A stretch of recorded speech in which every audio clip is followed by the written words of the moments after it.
Hello everyone, welcome back to this second part on new hegemonic theory of mass media. We have already worked out part 1 on this theory, so now we are pursuing with part 2 for sociology students sitting for A-level sociology, covering the topic of mass media, and we are presently working on new hegemonic theory of mass media. For those who have not joined this session before, please view part 1 so that you can catch up with what have already been covered. So as I've said in part 1, there are eight functions of the mass media which can be assigned to neo-hegemonic Marxist theory. But in part 1 we have already covered the first 4, and in this part 2 video we are going to look at the remaining 4. So the remaining 4 functions that we are going to address in this lesson are listed here. So we are going to look at agenda for discussion as set by mass media, how the mass media steers public opinions, how it uses headlines and subheadings to kind of generate and trigger interpretation. And the last one, we are going to be looking at hierarchies of trust. So these are the 4 remaining functions that we are going to address in this video, and it is from neo-hegemonic Marxist theory. So let's get started with the first one. The neo-hegemonic theory of mass media maintains that the media sets the agenda for debates and discussion. What does it mean? It means that the mass media bring the audiences towards core values that are taken for granted. That is, through its ideological role, the mass media ensures that the audience are socialized according to core values which cut across the class system. So then in the media has the role of setting the agenda, that is deciding on the topics that can be debated upon, that can be raised in the media, and those who are simply not to be discussed. So as such, you will see that there is no media companies as such which will discuss any economic organization in order not to undermine the capitalist system. So it is the mass media who defines what are the topics to be discussed and what are the topics which are not to be addressed, and in so doing the media make sure that some core values are taken for granted and this is achieved by its socialization role. So this is what we call agenda setting. So it is the media who decide what to set on the agenda of the media and what not to set. And the audience is dragged towards those who have been selected for discussion, and the audience are kept away from themes that the media judge not worthy or not necessarily or being too politically engaging to be set on the agenda. Because bear in mind that if ever the media raises any issues which kind of threaten the social stability of the society, then the class system will collapse. So that is why the media is very careful about what it sets on the agenda for discussion and what it doesn't set for discussion.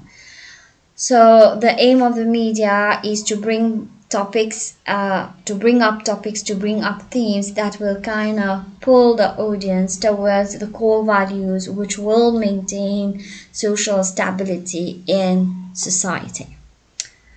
So this is it for the fifth function. Let's move on to the sixth function. So the sixth function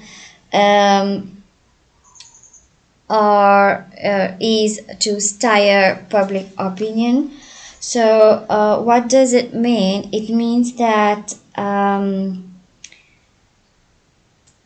the media exert an influence on the general public about what opinions to kind of forge, or what opinions are to be encouraged, and that despite that they have a platform to bring up diverse opinions, and that they have the opportunity to express themselves, but at the same time the role of the media is to influence the opinions of the media without even the media noticing it. So this is one of the function of mass media according to neo-hegemonic Marxism, is to influence public opinions, to gear them towards a preferred opinion, to influence them towards a preferred opinions without even them noticing.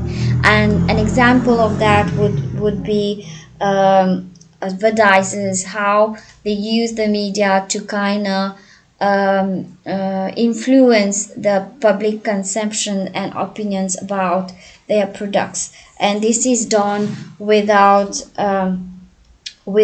even the public being aware.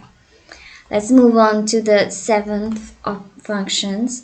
So the media influence the interpretation of the audience by using headlines or subheadings.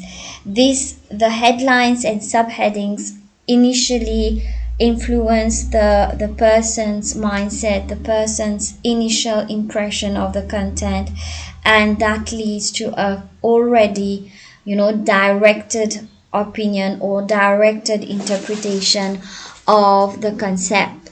So the headlines are not just formulated out of the blues. No, the headlines and the subheadings are put forward in a way that it already triggers some kind of interpretation about how the reader should interpret an article, right? The laws of function of mass media according to neo-hegemonic theory of mass media is that it kind of enables the elite to absorb, accommodate, and promote information diversity through a hierarchy of trust.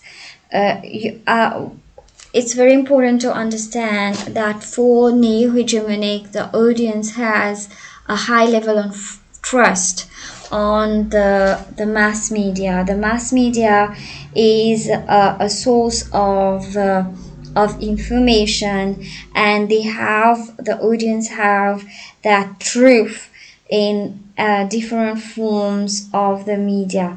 And so the media is used by the ruling elite to kind of promote a diversity of information through the different mass media channels, and they know that the audience will kind of trust and these information. So the mass media is used as a mean by the ruling elite to set and to pass on information about various topic, about various theme, in order to reach the audience. And this is particularly true with the advent of the new media, where the new media has kind of allow for a diversity of information to be set on the agenda and to reach out